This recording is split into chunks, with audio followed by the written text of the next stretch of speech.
All right. What's up, everyone? Matt here, down once more, down on the island presentation recap of episode 32 of Love Island USA Season 7.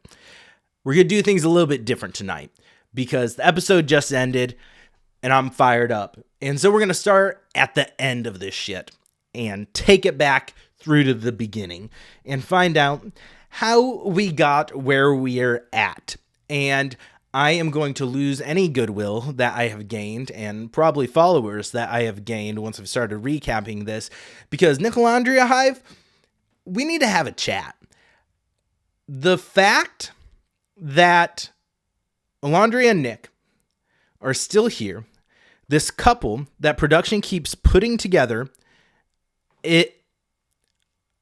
I'm heated because I have seen the fan edits. Yes, they exist. Guys, you can make that fan edit of any girl in this villa that Nick has had a conversation with. He knows how to talk to women and make them feel special. He gives them that same look. He has that sexual connection and attraction to Nicolandria, yes. But as recent as the last episode, we have Nicolandria talking to Nick in like the cute, like, babysitter where the kid just told her he has a crush when he says things that she's like, "Aw, Nick." It doesn't come across as someone who's like a genuine connection and feelings. That's like the placating, like, "Aw, sweetie, that's cute." And then we had a Nicky Poo the last episode, which was the friend pet name that she called him that got called out before. They tried the relationship. They decided there was not a spark. And if you want to say, oh, that's because they were worried about Sierra. Okay, they were more worried about what others would think or how it would be perceived than the genuine connection then. If they really felt a spark and a connection, but if Nicolandria was worried because Sierra's her friend, or Nick was worried about how Sierra would react coming back in there, then you decided that wasn't the strongest connection. And if Nick can be like, oh, my feelings for Sierra, boom, instantly gone, full on Nicolandria, that you are going to vote them as the top couple with 3 episodes of this show left is wild to me. Now, I get this is a reality show. It is for drama. I am number one out there. I'm like, I watch this show for the drama, not the love. Like, usually the last week is when I start checking out a little bit. All the family visits and that stuff doesn't do it for me. But you have to at least keep the semblance and make it seem as if the Islanders in there do care about the love aspect and the connections. And it grinds my gears as well. This is the very first vote that we have actually gone with what America voted as the bottom, and that person goes home, not leaving it up to the Islanders.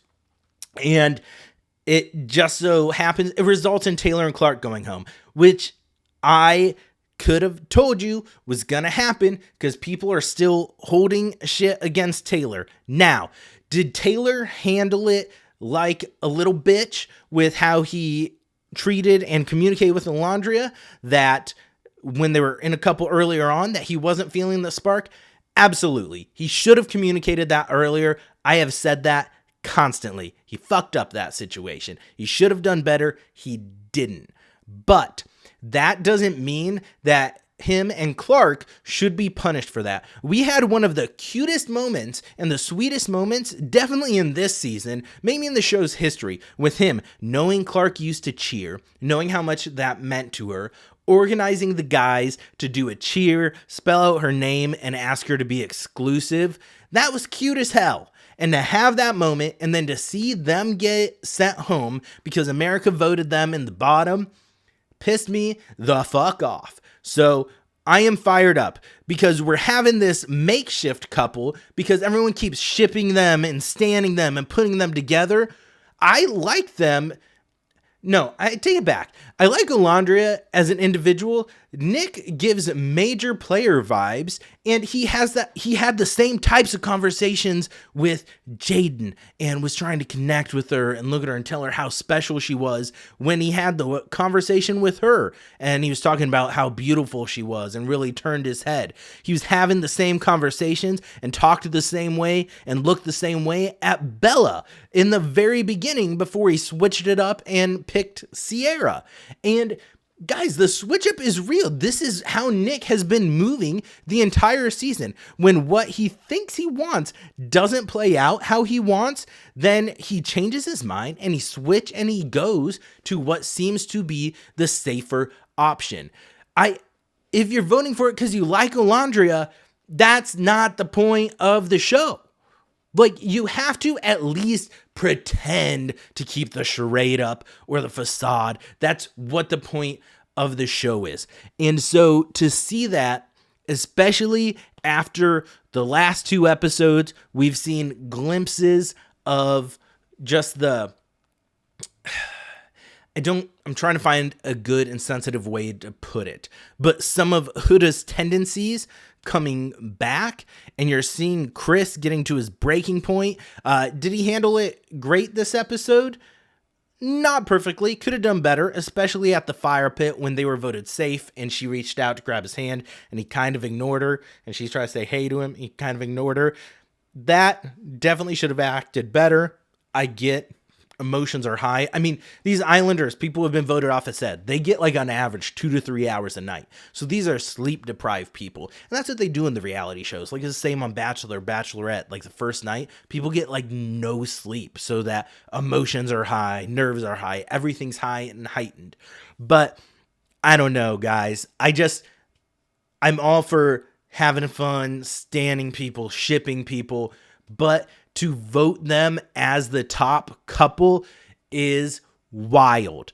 The fact that they had the most votes. If we're going to go in like the conspiracy theory route, which they're playing with actual money on the line, so legally they can't be tampering with the results because they can get themselves in some hot water and legal trouble. But it seems rather suspicious to me that we don't have where Just What America Says goes until it kind of plays out in a way to keep Nick and Nicolandria in the villa. Because if it came down to the bottom 3 and an Islander vote, or even if you do the bottom 2 and the Islanders vote who to save, it depends. Sierra's not there anymore with her bullshit logic of, oh, they got to explore genuine connections already, so they deserve to go. Bullshit. So wild. So maybe Clark and Taylor would have gone.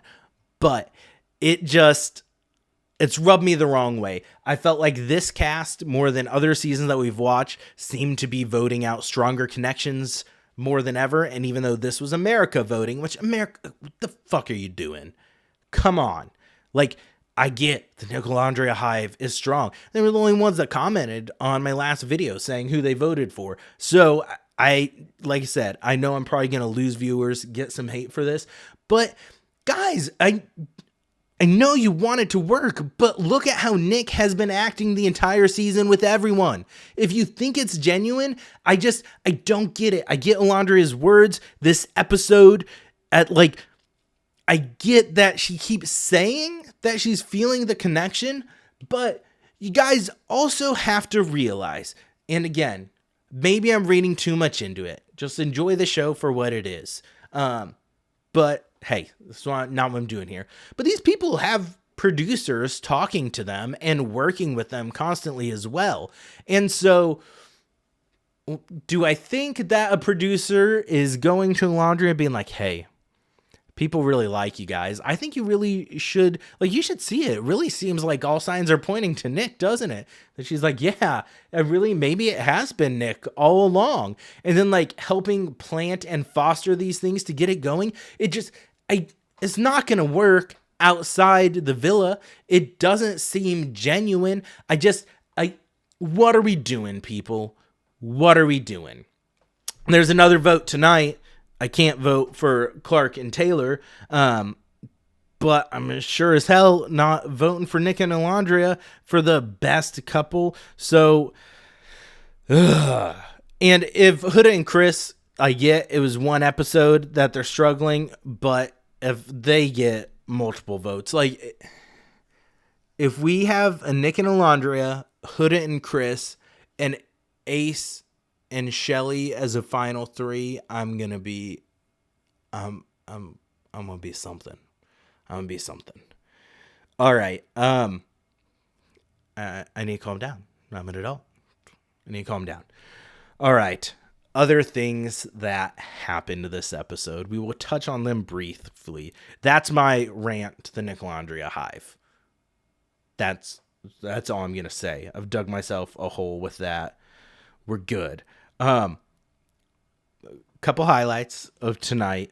Basically, boys went to do a 3-on-3 basketball tournament, and then it was funny when they got the text and Nick just being like, "Let's go basketball," was funny to me. It seemed like someone like the hats where it's like, "Let's go sports." That's kind of what it seemed like. I didn't. It was funny, but hey, Pepe and Chris especially getting a little chippy, competitive with each other, both as professional basketball players. And I thought, hey, it was good to let them get some time outside of the villa, hoop it up, have some time, have some chats. Ian Sterling continues to be the MVP of the season when the girls are talking and he's like, here's the most spectacular failure of the Bechdel test put on television, which if you're not familiar, the Bechdel test is when you to kind of grade or rate a movie or a TV show on if you have two named female characters talking to each other about something other than a man. And because the entire conversation they showed of the girls, they were talking about the boys playing basketball, and then would you rather about mostly sexual things. The Iris was kicking it off, or would you rather couple up with a boy who had stank breath or stank armpits and things like that. Just wild, really childish things. And I'm I'm really mad at the ending of the episode because for the most part, I'm like, this is a fun episode. We're continuing the trend of the episodes like what Love Island should be. And yes, I get the ending is also part of what Love Island is. I'm just disappointed in how y'all voted. That's all. But there was just, Chris and Huda, I said last time, I think they have been working well because Chris doesn't get defensive and he just diffuses Huda by kind of just like agreeing with her. That wears thin on someone, just constantly agreeing with someone and feeling like you can't have your own say or opinion. And do I feel like what he said was all fair? No, not necessarily. But when he was having a conversation, you could tell he was kind of in a mood. Huda was asking him about it. Him kind of refusing to be honest and tell her and just saying he was fine. Didn't like that. He lost a few points for that. Just be honest. I've said that about Taylor with Alondria earlier. I said it about Austin with Amaya early in the season. Just the denying and saying, no, everything's fine when it's clearly not. And just because you want to avoid confrontation or you're worried about how they're going to react. And Chris called it out on himself when he was talking to the boys after basketball that he just felt that he was being avoidance and knows that's not the right way to be all the time, and saying they felt like sometimes Huda is combative and defensive, which is fair. Just pro tip to him, and he didn't use it in his conversation with Huda, so good on him. Women don't usually like being called combative, so I'd recommend he still doesn't bring that up. Maybe you can say get a little bit defensive. Combative, don't do it. But when they were talking, and I forget what exactly he said, and Huda said, don't say that. And he's like, don't tell me what to say.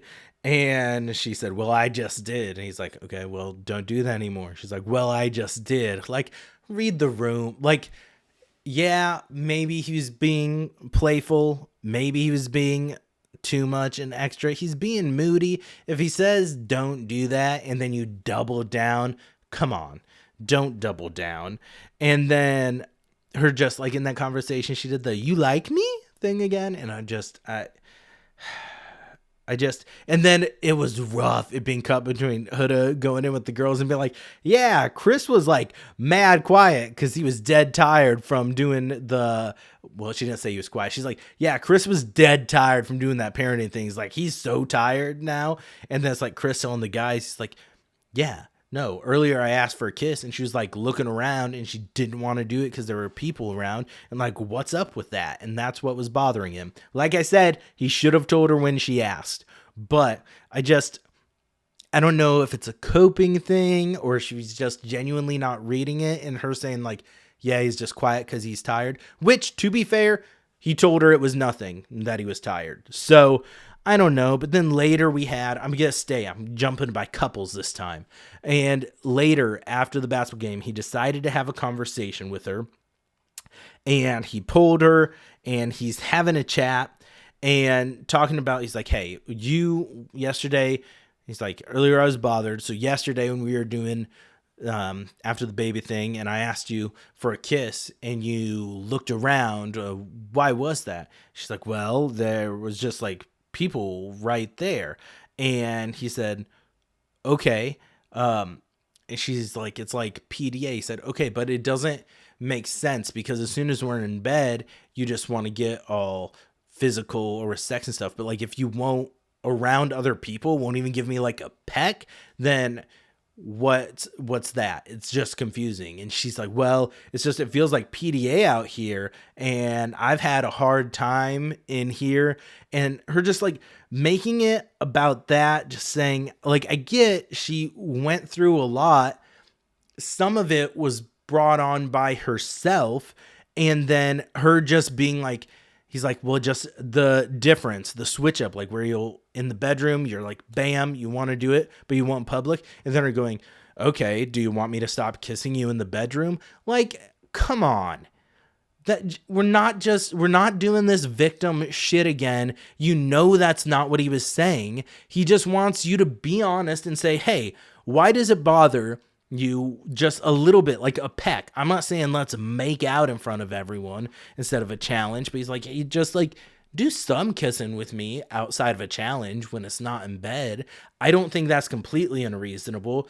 Now, when he told her that and she kept like cutting him off and he's like, can just let me finish. And then she did it like 2 or 3 more times and he still remained fairly calm, but he was clearly frustrated. He's like, will you just let me finish? And then she eventually got up and left. Because he's like, if we can't kiss out here, like, what's the point of even having sex and doing things like that? And then she's like, okay, and got up and left and walked away. And then she went off. And then I'm not sure how much later, but he pulled Amaya for a chat to get her perspective. When he did that, I'm like, oh no, don't do it. Huda doesn't like you. Don't tell anyone about your problems. That was established very clearly in the season. You don't tell anyone about your problems. You're not allowed to have problems. Shame on you. You bottle that shit in. Because he tried to talk to her about it and she did walk away.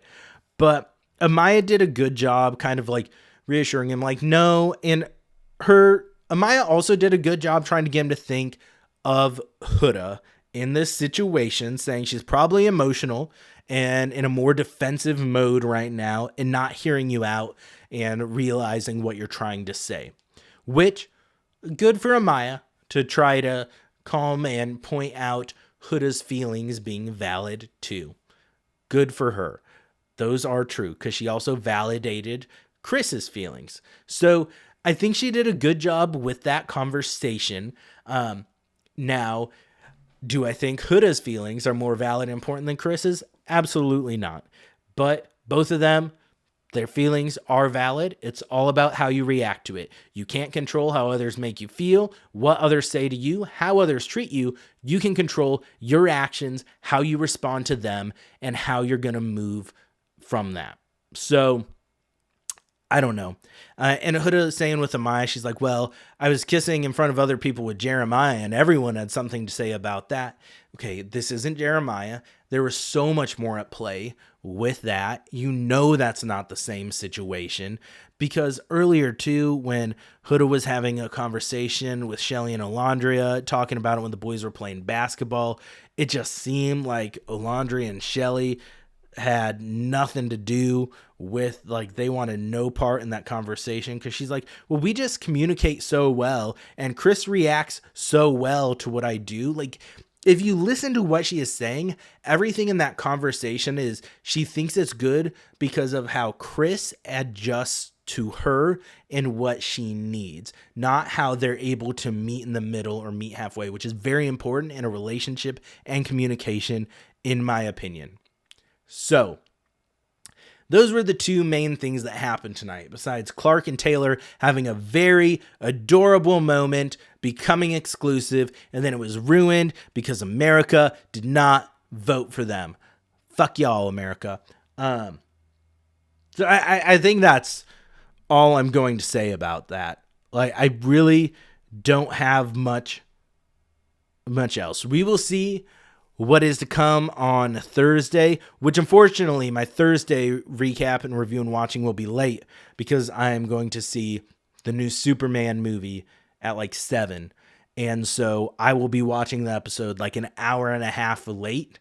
And so that means I will be watching it late, recording the recap late. It will still be out Thursday. And then I have an all day training at work Friday. So Friday is going to be hell for me, but for you all, I'm going to make it happen. So, I don't know. Tell me what you're seeing. No, actually, I don't. Don't tell me why you think Nick and Nicolandria deserve it. Like, I don't. Vote for your couple that you want to make it to the finale. I think they usually have 4 couples make it to the finale, so someone will probably be dumped Thursday night as well, and then we will have our final vote on Friday night, would be my guess. But come on, guys, let's be for real here.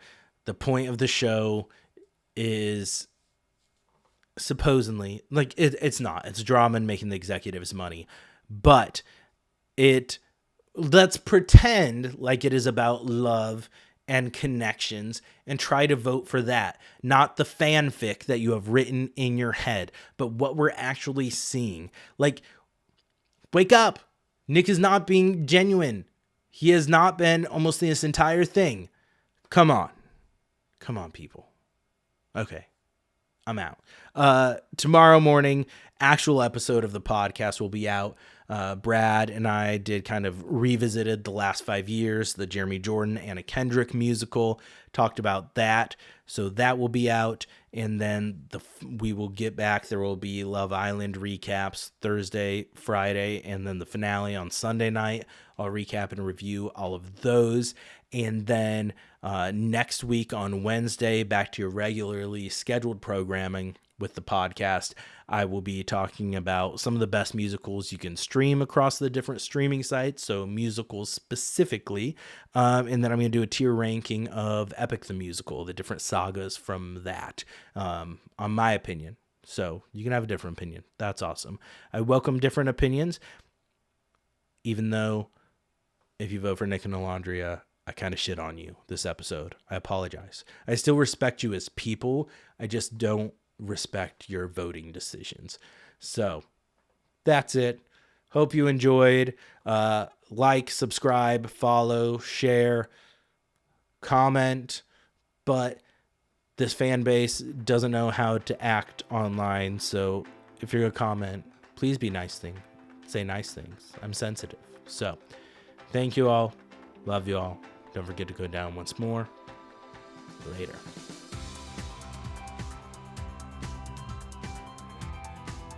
Oh, and one more thing. I know I've seen things like, oh, the producers are finally listening to us. That's great because we got Hideaway. We haven't gotten dates yet, but the Nick and Nicolandria thing happened, which is completely out of left field, something that they've never done before. They're like, the producers are listening to us. Awesome. And now, like, oh, they actually did what America voted. Awesome.